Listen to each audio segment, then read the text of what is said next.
Hello tank mates, this is Full Tank Channel, my name is Rimas and today we will talk about top 10 tips for beginners. Thank you for watching.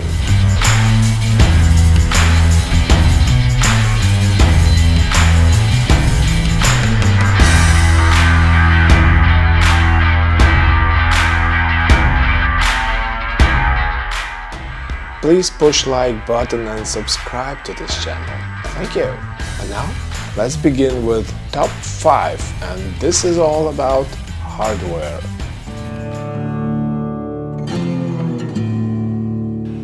The main rule for beginners is create a maximum comfortable and friendly environment for maintenance. Please do it for success of your own hobby.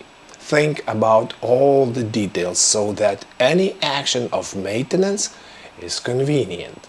Whether it is changing the water, planting your plants, cleaning the glass, etc. and etc.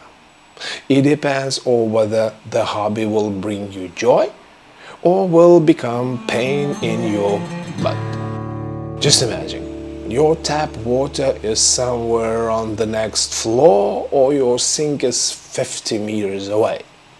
From beginning, maybe it doesn't seem like a problem to carry water buckets, changing water in and out, but doing it every week and with the tens or even hundreds of liters, believe me, finally it will make you sick. And what will you do? You will start skipping your water changes and it will lead you to algae problems. And algae problems will guide you straight to disappointment. So please choose convenient tank location from the beginning. If any routine turns into unpleasant obligation, you will naturally begin to avoid it. Your tank will look ugly, and ugly tanks doesn't bring you joy or satisfaction, and one day you will finally give up, saying that aquarium is too difficult and time-consuming hobby for you. One more time, create friendly environment, use comfortable tools and enjoy. Convenience is the key.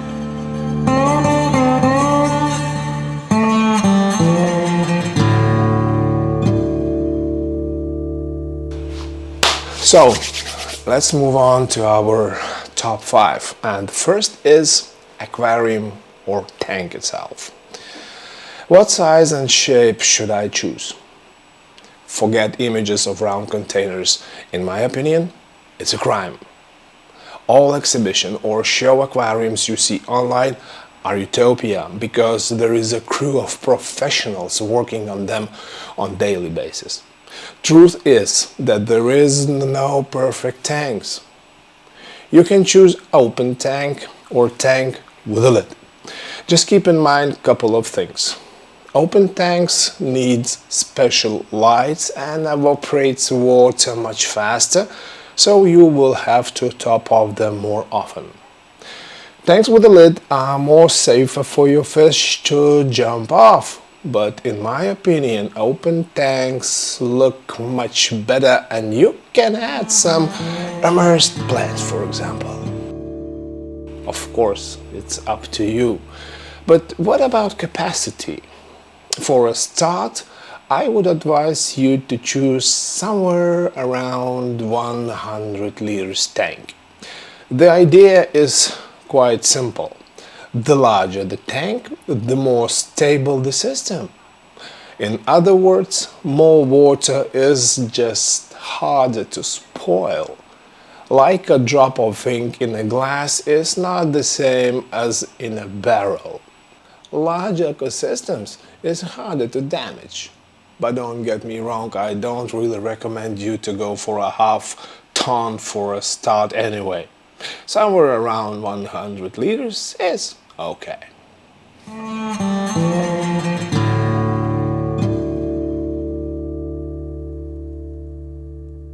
Alright, now about the glass.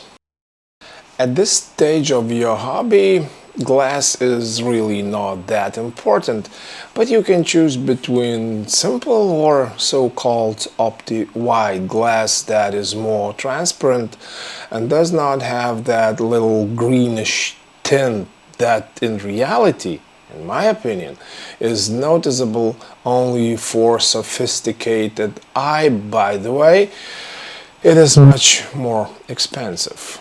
Another thing you might notice is the color of the glue that connects those glass corners. It can be transparent white or opaque black. Apart from the aesthetic approach, there is really no difference between them, but there is one practical thing. Corners.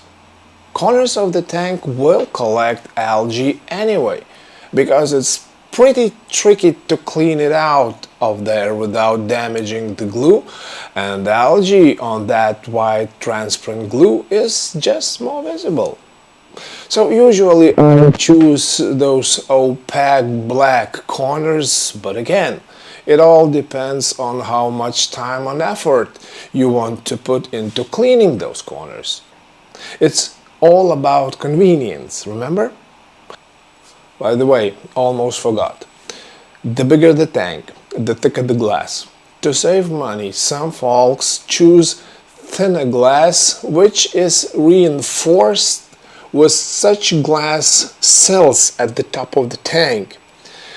Maybe it's cheaper, but believe me, it's an ideal place to collect all the dirt, decaying plant leaves and other debris.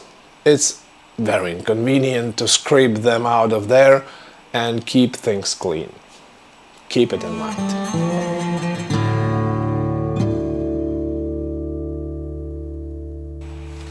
Lights. They are a must for every planted tank. How strong should they be?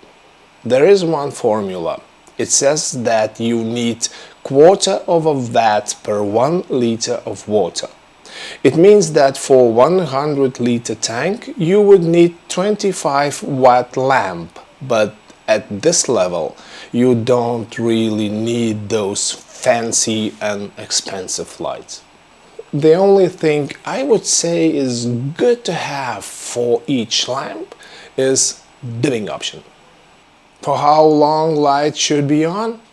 Start with no more than 8 hours per day and get a timer. It will make things much easier. Tip. When starting new tank, use only 60% of power and slowly increase it. Like 5% per week, but still, watch carefully what is going on in the tank. If an algae starts appearing, stop increasing or go 5% back. This way you will reach the balance of the light intensity. It will surely help to prevent algae. With the non-planted tanks, things are much simpler. Just remember, fish don't really need light. It's only for you to enjoy them.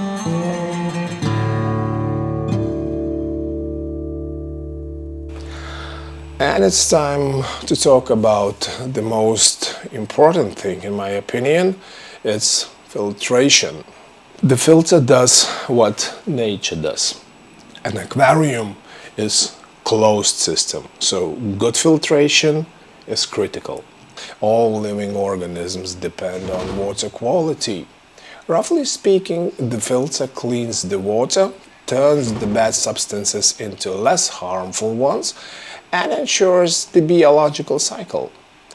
At the same time, it is responsible for water circulation and oxygen saturation when the flow moves the surface. My advice: if you have the possibility, choose an external canister filter. This is my personal opinion. There are internal, hang-on or simple sponge filters, but I personally prefer external ones for several reasons. First, simple maintenance. Second, the fewer devices inside the aquarium, the better. Third, multi-stage filtration guaranteed.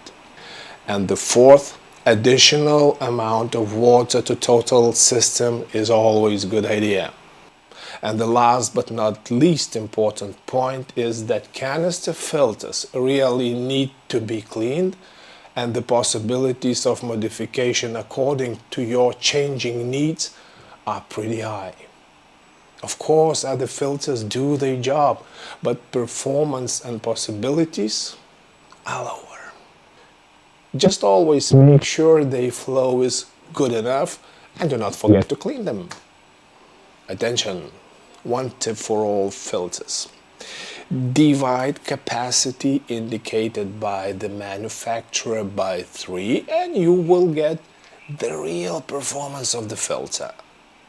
By the way, there is no such a thing like overfiltration. Overflow, yes. Overfiltration, no. And finally, briefly about heaters. There is formula, 100 watt for 100 liters of water. It works for me. Just be sure you use adjustable thermostat. There are canister filters with integrated heaters, which means even less equipment inside the aquarium. That is what you want, and the most important thing is convenience and simplicity. Next time we will talk about setting up a new aquarium and things that goes inside: soil, plants, decorations, fishes, and of course water. If you like this content, please thumbs up and subscribe this channel. Thank you and see you soon.